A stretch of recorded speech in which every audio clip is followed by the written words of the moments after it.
কোরবানি কার উপরে ফরজ? আল্লাহ তাআলা কোরবানি করার জন্য নির্দেশ দিয়েছেন। যাদের সামর্থ্য আছে তাদের উপরে কোরবানি করা ওয়াজিব। আল্লাহ রাব্বুল আলামিন বলেন 108 নম্বর সূরা, সূরা কাউসারের 2 নম্বর আয়াত, ফাসল্লি লিরব্বিকা ওয়ানহার। ফাসল্লি লিরব্বিকা তাফসীরের বিখ্যাত গ্রন্থ জালালাইনের মধ্যে লিখেছেন সলাতা ঈদিন নাহরি, ঈদুল আজহার নামাজ পড়ুন। ওয়ানহার এই নুসকাকা, আপনার কোরবানির পশু জবাই করুন। তাহলে এই আয়াতের মধ্যে দুইটি বিধান। এক নাম্বার হচ্ছে ফাসল্লি লিরব্বিকা এই সলাতা ঈদিন নাহরি, ঈদুল আজহার 2 রাকাত নামাজ। 2 নাম্বার বিধান হলো ওয়ানহার এই নুসকাকা, আপনার কুরবানির পশুকে জবাই করা। এই দুইটা হচ্ছে ওয়াজিব যদি সামর্থ্য থাকে। কার উপরে ওয়াজিব? সুস্থ মস্তিষ্ক বালেক ছেলে এবং মেয়ে, যদি নেশাব পরিমাণ টাকা থাকে। নেশাব কাকে বলে? 52.5 তলা রূপা অথবা 7.5 তলা স্বর্ণ অথবা এর সম পরিমাণ যদি টাকা থাকে, তাহলে আপনার উপরে কোরবানি করা ওয়াজিব। কতদিনের ভিতরে? জাকাতের নেশাবটা হলো 1 বছর অতিবাহিত হওয়ার পর, কিন্তু কুরবানির বিধানটা হলো 10 জিলহজ, 11 জিলহজ, 12 জিলহজ, এই 3 দিনের মধ্যে, 12 জিলহজ মাগরিব পর্যন্ত, এই 3 দিনের মধ্যে যদি আপনি 52.5 তলা রূপা সম পরিমাণ আপনার কাছে টাকা পয়সা থাকে, তাহলে আপনার উপরে কুরবানি করা ওয়াজিব।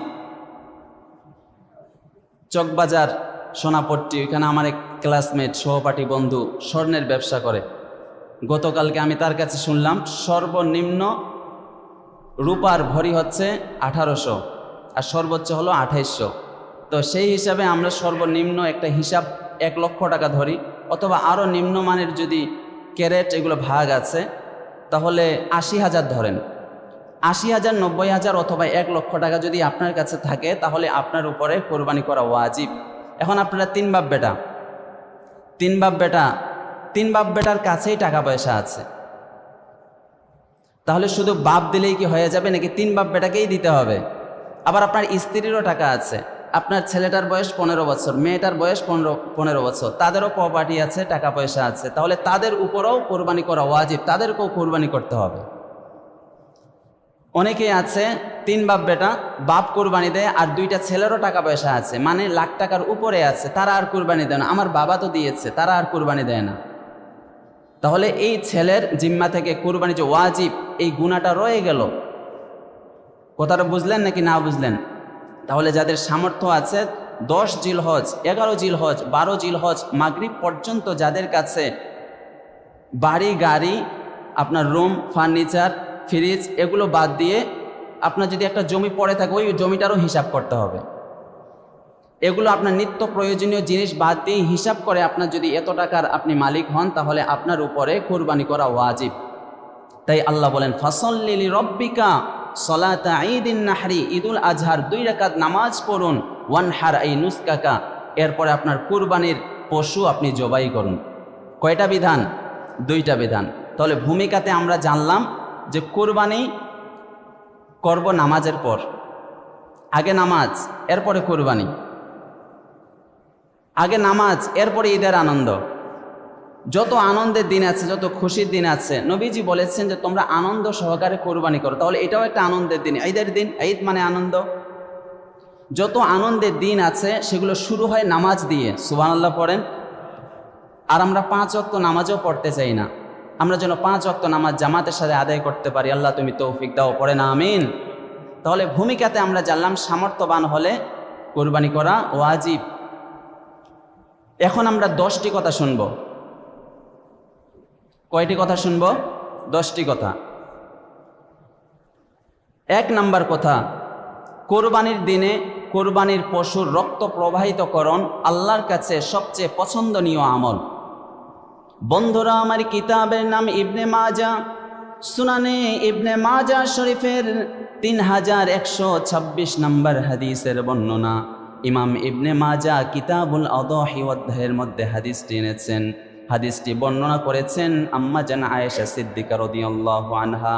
নবীজি সাল্লাল্লাহু আলাইহি ওয়াসাল্লাম বলেন, মা আমিলা ইবনু আদামা ইয়াওমান নাহরি আমালান আহাব্বা ইলাল্লাহি আযজা ওয়া জাল্লা মিন হিরাকাতি দামিন। নবীজি সাল্লাল্লাহু আলাইহি ওয়াসাল্লাম বলেন, ঈদের দিন এমন কোনো আমল নাই যে বনি আদম সে করবে যেটা উত্তম হবে কুরবানি করার থেকেও। অর্থাৎ ঈদের দিন কুরবানি করা হচ্ছে আল্লাহর কাছে সবচেয়ে বেশি পছন্দনীয় আমল। পড়েন সুবহানাল্লাহ। তাই নবীজি বলেন, ফাতিবু বিহা নাফসান, তোমরা আনন্দ সহকারে খুশি মনে তোমরা কুরবানি করো। তাহলে কুরবানির দিন কুরবানি করাটাই হচ্ছে আল্লাহর কাছে সবচেয়ে বেশি পছন্দনীয় আমল। সুবহানাল্লাহ পড়েন। এজন্য আমাদের যাদের সামর্থ্য আছে আমরা কুরবানি করব। 2 নাম্বার কথা, কুরবানির বস্তু, কুরবানির জন্তু, কুরবানির পশু এগুলো প্রিয় জিনিস হতে হবে, হালাল জিনিস হতে হবে। আপনার কাছে তো জন্তু নেই, পশু নেই, আপনার কাছে টাকা আছে, টাকা আবার কিভাবে প্রিয় হয়? আপনি হালালভাবে আপনি উপার্জন করলেন, কষ্ট করে ঘাম ঝরিয়ে উপার্জন করেছেন, তাহলে টাকাটা আপনার কাছে প্রিয়। এই টাকাটা দিয়ে কোরবানি দেব। আপনি একটা সারা বছর একটা গরু পেলেছেন, একটা ছাগল বড় করেছেন, তাহলে সেটা কোরবানি দিলেন, এটা হলো আপনার জন্য প্রিয়। তাহলে শুধু গরু ছাগল থাকলে যে সেটা সারা বছর পাললে এটা প্রিয় হয়, ব্যাপারটা এমন না। আপনার কাছে হালাল টাকা আছে, এই টাকাটা আপনার জন্য প্রিয়। তো আপনি যদি প্রিয় আর হালাল জিনিস ছাড়া যদি আপনি কোরবানি করেন, আপনি সোয়াবের নাগালও পাবেন না। আল্লাহ রব্বুল আলামিন বলেন, 4 পারায় 1 নাম্বার পৃষ্ঠার 1 নাম্বার লাইনে আছে 3 নাম্বার সূরা আলে ইমরানের 92 নাম্বার আয়াত, লা তানালুল বিররা হাত্তা তুনফিকু মিম্মা তুহিব্বুন ওয়া মা তুনফিকু মিন শাইইন ফাইন্নাল্লাহা বিহি আলিম। পড়েন সুবহানাল্লাহ। আল্লাহ বলেন, যতক্ষণ পর্যন্ত না নিজের প্রিয় বস্তু, হালাল বস্তু আল্লাহর রাস্তায় খরচ না করবে, ততক্ষণ পর্যন্ত তোমরা সওয়াবের নাগালও পাবে না। কারণ আপনি কি খরচ করছেন আমরা কেউ জানি না, কিন্তু ফাইন্নাল্লাহা বিকুল্লি শাইইন আলিম ওয়া মা তুনফিকু মিন শাইইন ফাইন্নাল্লাহা বিহি আলিম। আপনি যে খরচ করছেন হালাল নাকি হারাম কেউ জানে না, কিন্তু একজন সত্তা জানে। আওয়াজ করে বলেন তিনি কে? আল্লাহ জানেন সেটা হালাল নাকি হারাম, আপনার প্রিয় টাকা থেকে নাকি আপনার সুদের টাকায়, নাকি আপনার ঘুষের টাকায়, নাকি আপনার জেনার টাকায়। অনেকে জেনা প্রমোট করে, এদের সাথে কোরবানি দিবেন না।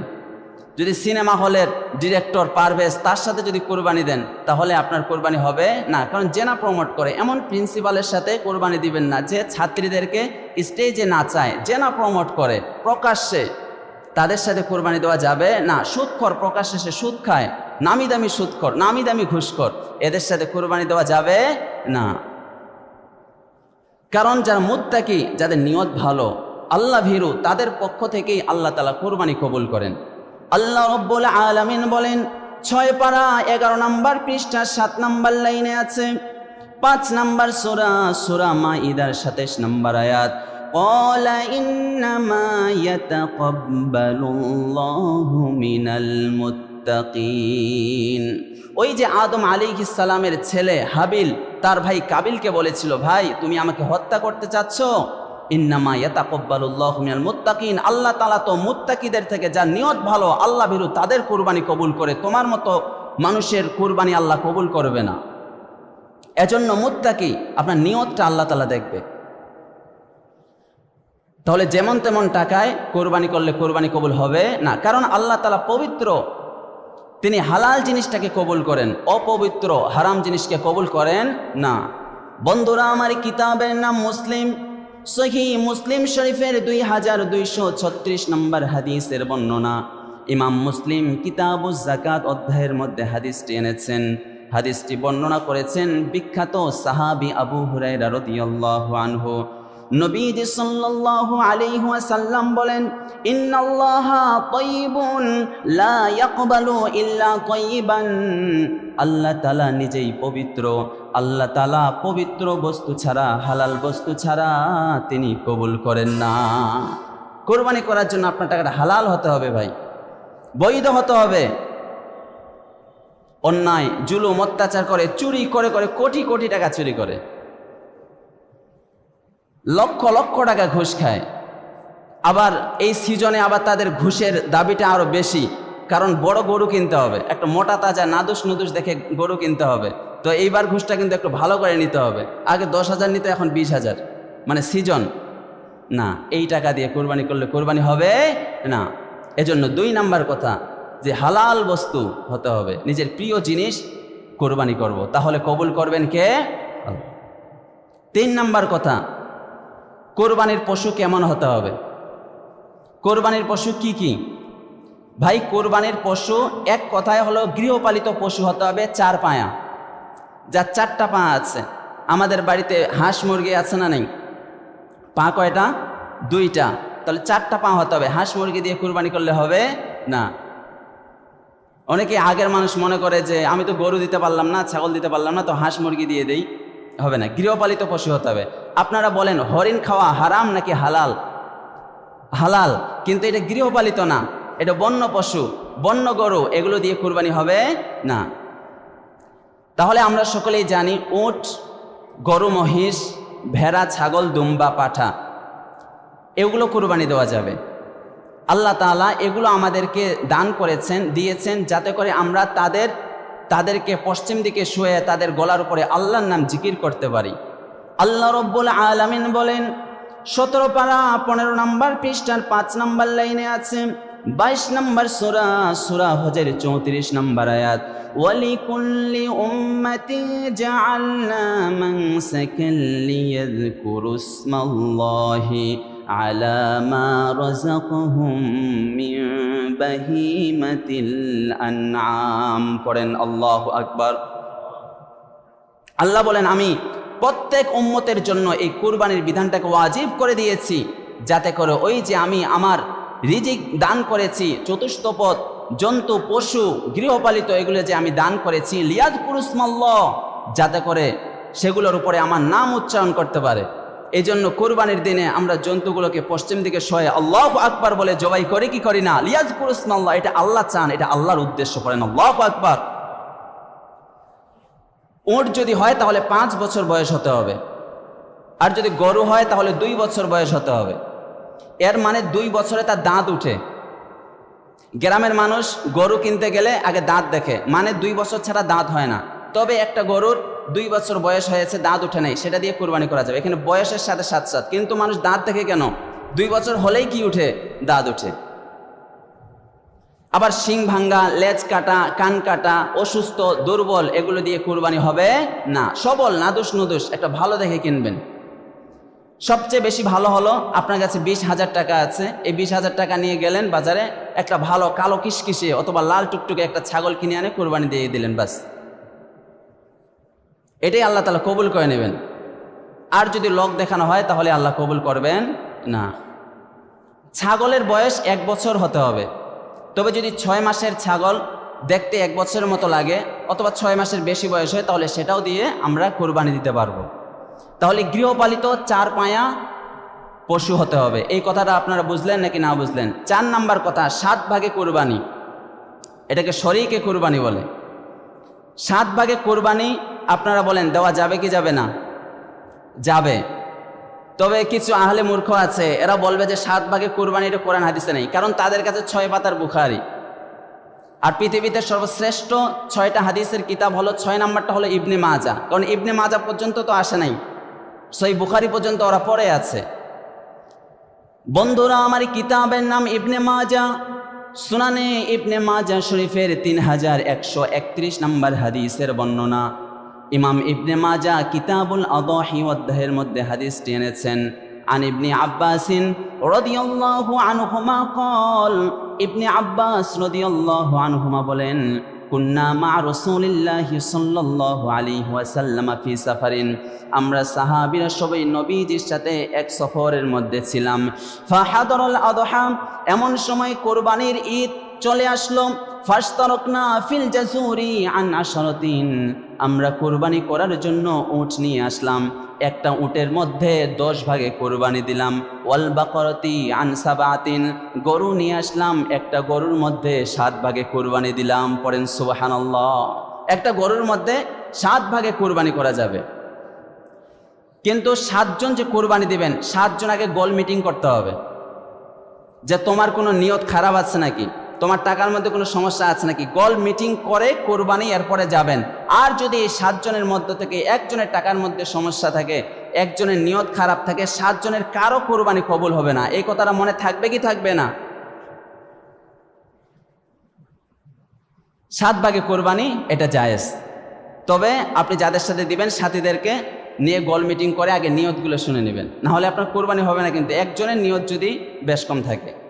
5 নাম্বার কথা, এই কোরবানি আল্লাহর জন্য দিব, আল্লাহকে খুশি করার জন্য দিব, নাকি কোরবানির পশু কিনে আনে ছবি তুলে এটা পেপারে দিব, ফেসবুকে আপলোড দিব, মানুষকে দেখানোর জন্য প্রতিযোগিতা করে। আমার ভাই 1 লক্ষ টাকা দিয়ে কিনেছে, আমাকে 1.5 লক্ষ টাকা দিয়ে কিনতে হয়, প্রতিযোগিতা করে। না, এই কাজ করা যাবে না। প্রতিযোগিতা করলে আপনার কোরবানি হবে না। কারণ আমার ইবাদত, আমার কোরবানি, আমার নামাজ একজনকে খুশি করার জন্য। আওয়াজ করে বলেন তিনি কে? আল্লাহ রাব্বুল আলামিন বলেন 8 পারা 9 নাম্বার পৃষ্ঠা 9 নাম্বার লাইনে আছে 6 নাম্বার সূরা, সূরা আনআমের 162 নাম্বার আয়াত, কুল ইন্না সলাতি ওয়া নুসুকি ওয়া মাহইয়ায়া ওয়া মামাতি লিল্লাহি রাব্বিল আলামিন। পড়েন আল্লাহু আকবার। আল্লাহ বলেন নবী, ইন্না সলাতি ওয়া নুসুকি, আমার নামাজ, আমার ইবাদত, আমার কোরবানি, ও মাহইয়ায়া ও মামাতি, আমার জীবন, আমার মরণ, লিল্লাহি রাব্বিল আলামিন, যিনি সমস্ত জগতের পালনকর্তা রব। আওয়াজ করে বলেন তিনি কে? সব আল্লাহর জন্য, কোরবানি আল্লাহর জন্য। এজন্য মানুষ দেখা কোরবানি আমরা দিব না, আল্লাহকে সন্তুষ্ট করার জন্য, আল্লাহকে খুশি করার জন্য আমরা কোরবানি দেব। আর এই যদি কোরবানি করেন তাহলে আপনার অনেক বালা মুসিবত চলে যাবে। আল্লাহ তাআলা আপনার পয়সার মধ্যে আল্লাহ তাআলা বরকত দান করবেন। সুবহানাল্লাহ পড়েন। 6 নাম্বার কথা, যার কোরবানি করার সামর্থ্য আছে এরপরও কোরবানি দেয় না, তার ব্যাপারে নবীজির হুঁশিয়ারি কি? বন্ধুরা, আমার কিতাবের নাম ইবনে মাজা, সুনানে ইবনে মাজা শরীফের 3123 নম্বর হাদিসের বর্ণনা। ইমাম ইবনে মাজা কিতাবুল আদাহি অধ্যায়ের মধ্যে হাদিসটি এনেছেন। আন আবি হুরায়রা রাদিয়াল্লাহু আনহু قال قال رسول الله صلى الله عليه وسلم, নবীজি বলেন, মান কানা লাহু সাআতুন ওয়া লাম ইউদহি, যার কুরবানি করার সামর্থ্য আছে, টাকা পয়সা আছে, স্বাবলম্বী, এরপরও কুরবানি করে না, ফালা ইয়াকরাবান্না মুসাল্লানা, সেজন্য আমাদের কুরবানির ঈদের মাঠের ধারে কাছেও না আসে। আসা তো দূরের কথা, যেন করিব না হয়। ফালা ইয়াকরাবান্না মুসাল্লানা, আমাদের ঈদগাহের আশেপাশে কাছেও যেন না আসে। কত বড় হুঁশিয়ারি দিলেন, যেন সামর্থ্য আছে কোরবানি করব। এই কোরবানি করার বেলায় আমরা কিপটামি করব না। কোরবানির কয়েকদিন আগে আকিকা দিয়েছে, নাতি নাতনি আকিকা দিয়েছে, তো তখন অনেক বড় অনুষ্ঠান করেছে, বড় গরু জবাই করেছে, এখনও গোস্ত আছে। আর সামনে কি চলে এসেছে? কোরবানি। তো আকিকা তো অনেকগুলো গোস্ত আছে, এই জন্য আর কোরবানি দেয় না। কোরবানি দিলে এতগুলো গোস্ত আবার কে খাবে? আকিকার গোস্ত আছে তো, এই জন্য আর কোরবানি দেয় না। তাহলে এই কোরবানির গুনাহ থেকে সে বাঁচতে পারবে। কোরবানি দেওয়া ওয়াজিব, কোরবানি করতে হবে। তাহলে যারা সামর্থ্য আছে কোরবানি করবে তারা ঈদের মাঠে যাবে। হাদিসের ভাষ্য মতে ব্যাপারটা এরকম হলো। আর যাদের সামর্থ্য আছে কোরবানি দিল না, তাহলে তারা ঈদগাহে যাবে না। কিন্তু এদের আরো আনন্দ উৎসব, এদের আরো বেশি, অথচ কোরবানি করলো না। অথচ বিধানটা কি? আগে তো কোরবানি, কোরবানির জন্য তো আগে পশু কিনো, টাকা আছে, সামর্থ্য আছে, তাহলে কোরবানি করব। না হলে আমাদের জন্য কোরবানির ঈদের নামাজ নয়, কাছেও যাওয়া যাবে না। এজন্য আমরা কোরবানি করব ইনশাল্লাহ। পড়েন 7 নাম্বার কথা, কোরবানি কতদিন ধরে করা যায়? আপনারা বলেন কোরবানি কয় দিনে করা যায়? 3 দিন। সবাই বলেন 3 দিন। 10 জিলহজ, 11 জিলহজ, 12 জিলহজ মাগরিব পর্যন্ত। মাগরিব হয়ে গেল তো সেটা 13 জিলহজ হয়ে গেল। এর জন্য 10 জিলহজ, ফজরের নামাজের পর থেকে, ফজরের নামাজের পরে ঈদের নামাজের পর থেকে 12 জিলহজ মাগরিব পর্যন্ত। তবে প্রথম দিন কোরবানি করাটা বেশি উত্তম। আবার রাতে কোরবানি করা যাবে, তবে এটা মাকরু বলেছেন ইমামগণ, তবে রাতে কোরবানি করলেও হয়ে যাবে। কোরবানি 3 দিন করা যাবে। কিতাবের নাম হেদায়াতুর রুয়াত, ইবনে হাজার আসকালানির বিখ্যাত কিতাব। এই কিতাবের 1418 নম্বর হাদিসের বর্ণনা। আন্না ইবনে উমর রাদিয়াল্লাহু আনহুমা قال الأضحى يومان بعد يوم الأضحى। ঈদুল আজহার পরের 2 দিন সহ কোরবানির দিন। তাহলে ঈদের দিন 10 জিলহজ, আর পরের 2 দিন শনিবারে যদি কোরবানি হয়, রবি সোমবার মাগরিব পর্যন্ত আমরা কোরবানির পশু জবাই করতে পারবো। আলহামদুলিল্লাহ পড়েন। তাহলে আমরা কয়দিন ধরে কোরবানির পশু জবাই করতে পারবো? 3 দিন ধরে। অনেকেই বিদেশ ঈদের দিনে এসেছে, সে এখন ঈদের পরের দিন বাংলাদেশে এসেছে, তো বলে যে সময় তো শেষ। আসলে সময় শেষ হয়েছে, 12 জিলহজ পর্যন্ত সে কোরবানি করতে পারবে। 8 নম্বর কথা, কোরবানির গোশত কয় ভাগে করবেন?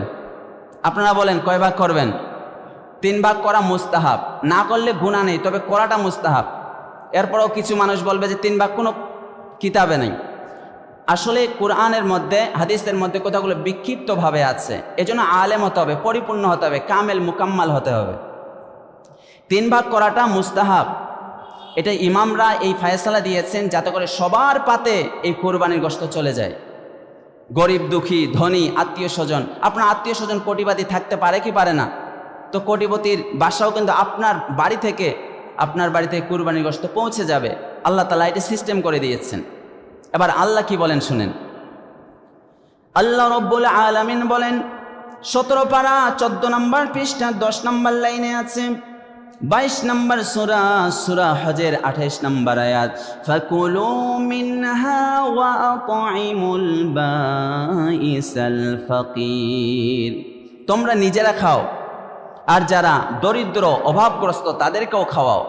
আবার আল্লাহ রাব্বুল আলামিন বলেন 22 নম্বর সূরা হজের 36 নম্বর আয়াত, ফাকুলু মিনহা ওয়া আত'ইমুল কানিআ ওয়াল মু'তার। তোমরা নিজেরা খাও, আর যারা অভাবগ্রস্ত কিন্তু লজ্জার কারণে কারো কাছে চাইতে পারে না, নিজে ধৈর্য ধরে।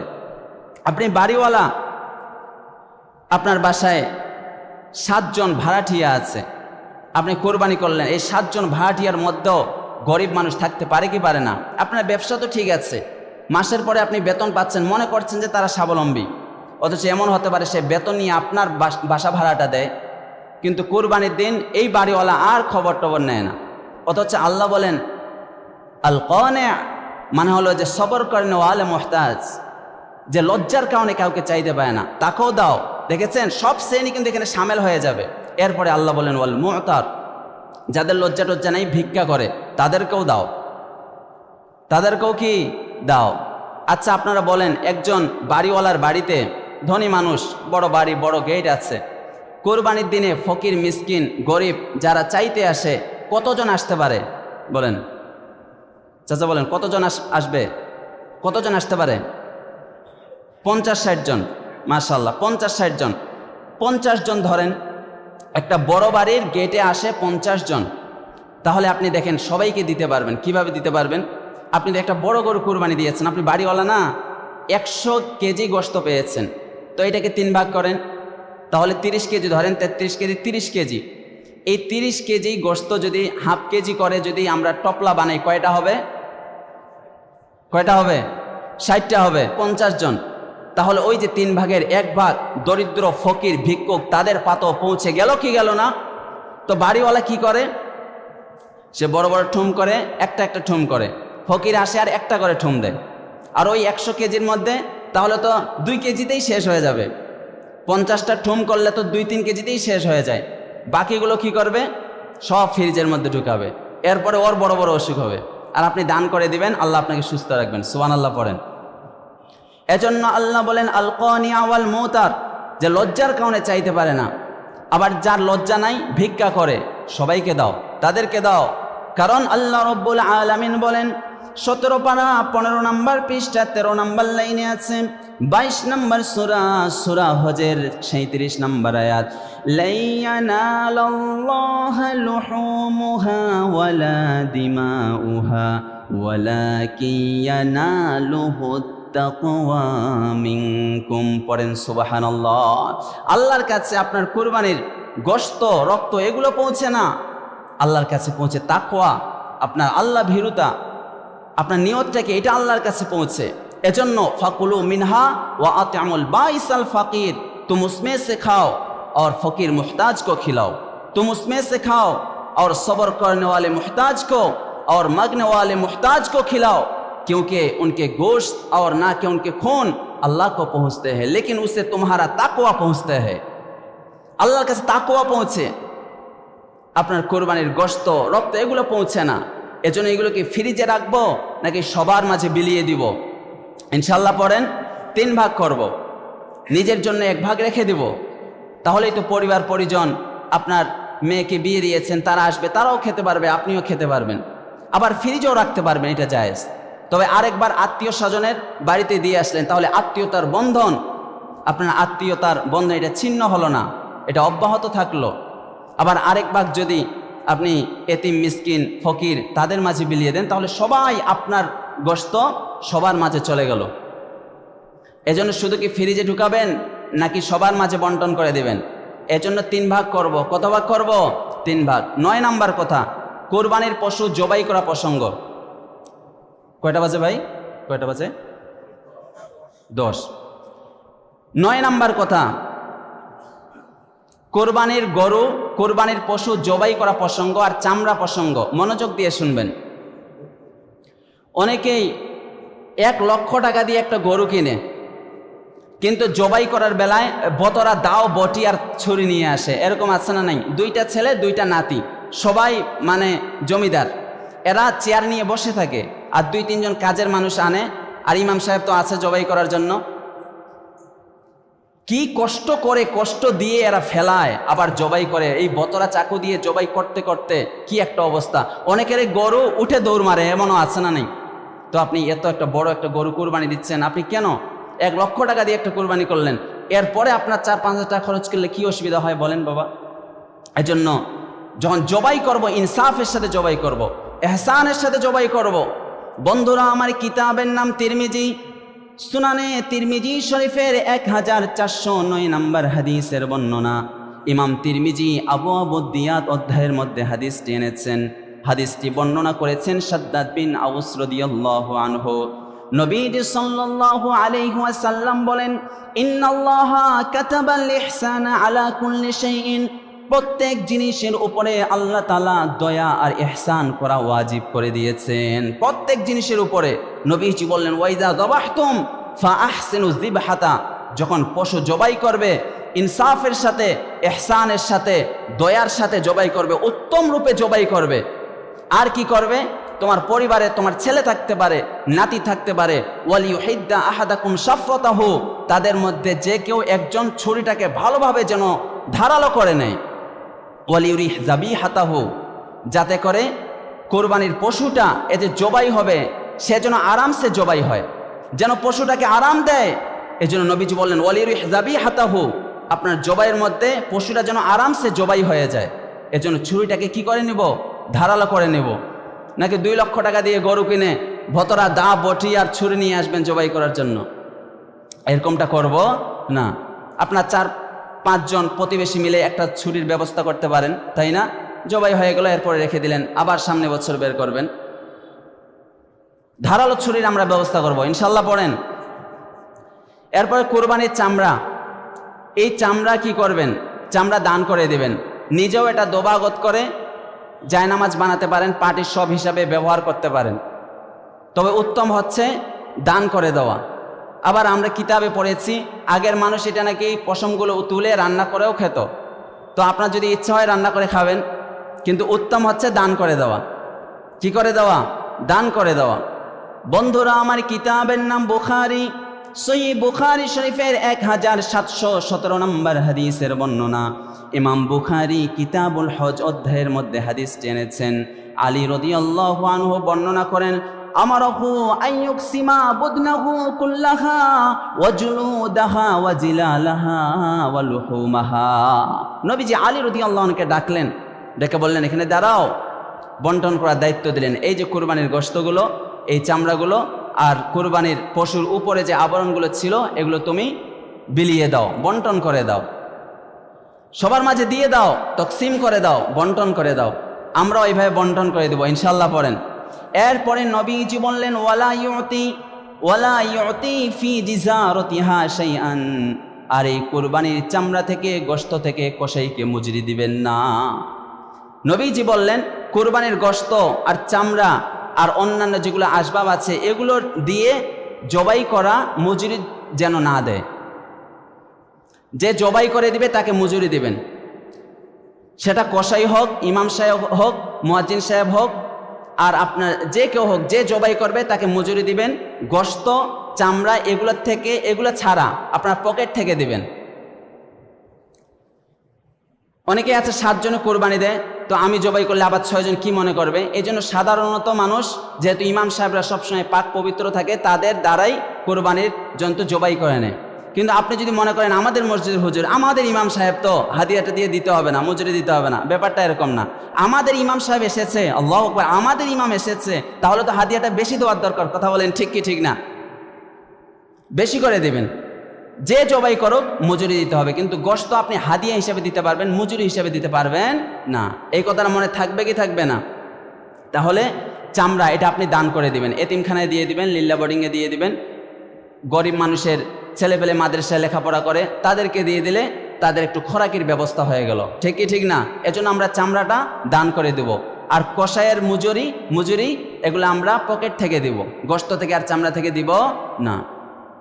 কত নাম্বার হলো? 9। 10 নাম্বার কথা, এই কোরবানির দিনে আমাদের এরিয়াটাকে, আমাদের এলাকাকে পরিষ্কার পরিচ্ছন্ন রাখবো। অপরিচ্ছন্ন নোংরা করে রাখবো না। কোরবানির পশুর বিষ্ঠা আছে, গোবর আছে, এগুলো আমরা মাটিতে পুঁতে দিব। আমাদের এলাকাটাকে নোংরা, অপরিষ্কার, অপরিচ্ছন্ন করে রাখবো না। কারণ পবিত্রতা হলো ইমানের অঙ্গ। শুধু ইমানের অঙ্গ না, অন্যান্য ধর্মের মধ্যে পরিষ্কার পরিচ্ছন্নতাকে আবশ্যকীয় করে দিয়েছে, উৎসাহিত করেছে, কিন্তু ইসলামে পবিত্রতাকে ইমানের অর্ধেক করে দিয়েছে। পড়েন সুবহানাল্লাহ। এজন্য let's BARI the West of sacrificial animals entrenched properly in the ground on this day of Eid al-Adha. We do not want to keep our area unclean and polluted. আমাদের এরিয়াটাকে, সমাজটাকে, আমাদের এলাকাকে অপরিষ্কার, অপরিচ্ছন্ন, নোংরা করে রাখবো না। আমাদের কোরবানির পশুর যে বিষ্ঠা আছে, গোবর আছে, এগুলো আমরা মাটিতে পুঁতে দিব। অনেকেই আছে গোশত নিয়ে গিয়ে শেষ, ফ্রিজে ঢুকিয়ে দিল শেষ। অনেক বাড়িওয়ালা আছে, শহরের মধ্যে এটা বেশি। আর আপনার যে কোরবানির ভুঁড়ির যে গোবরগুলো আছে, ভুঁড়ি আছে, এগুলো তারা আর ভ্রুক্ষেপ করে না। মানুষ, অন্যান্য ধর্মের মানুষ যেতে পারে, তাদের কষ্ট হতে পারে। আর পরিষ্কার পরিচ্ছন্ন শুধু ইমানের অঙ্গ নয়, এটি ইমানের অর্ধেক। যার মাঝে পরিষ্কার পরিচ্ছন্নতা নাই, এর অর্ধেক ইমানে নেই, অর্ধেক খালিয়ে, অর্ধেক ফাঁকা। বন্ধুরা আমার, একটি হাদিস এই প্রসঙ্গে তুলে ধরি। কিতাবের নাম মুসলিম, সহিহ মুসলিম শরীফের 422 নম্বর হাদিসের বর্ণনা। ইমাম মুসলিম কিতাবুত তাহারত অধ্যায়ের বাবু ফদলিল উজু পরিচ্ছেদের মধ্যে হাদিসটি এনেছেন। হাদিসটি বর্ণনা করেছেন আবু মালিক আশআরী রাদিয়াল্লাহু আনহু। নবীজি সাল্লাল্লাহু আলাইহি ওয়াসাল্লাম বলেন, আত-তুহুরু শাতরুল ঈমান, পবিত্রতা ঈমানের অর্ধেক। পড়েন সুবহানাল্লাহ। পবিত্রতা ঈমানের অর্ধেক। আপনার মাঝে যদি পবিত্রতা, পরিষ্কার পরিচ্ছন্নতা না থাকে, তাহলে আপনার অর্ধেক ঈমানে নাই।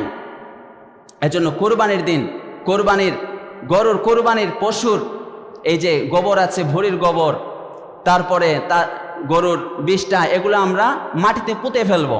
আমরা প্রপারলি এটা মাটিতে পুঁতে ফেলবো ইনশাল্লাহ। পড়েন, যারা যুব সমাজ আছো, তারা একটা ক্যাম্পেইন করতে পারো এই কোরবানির দিন, যে অপরিষ্কার, অপরিচ্ছন্ন আমাদের এলাকাকে রাখবো না।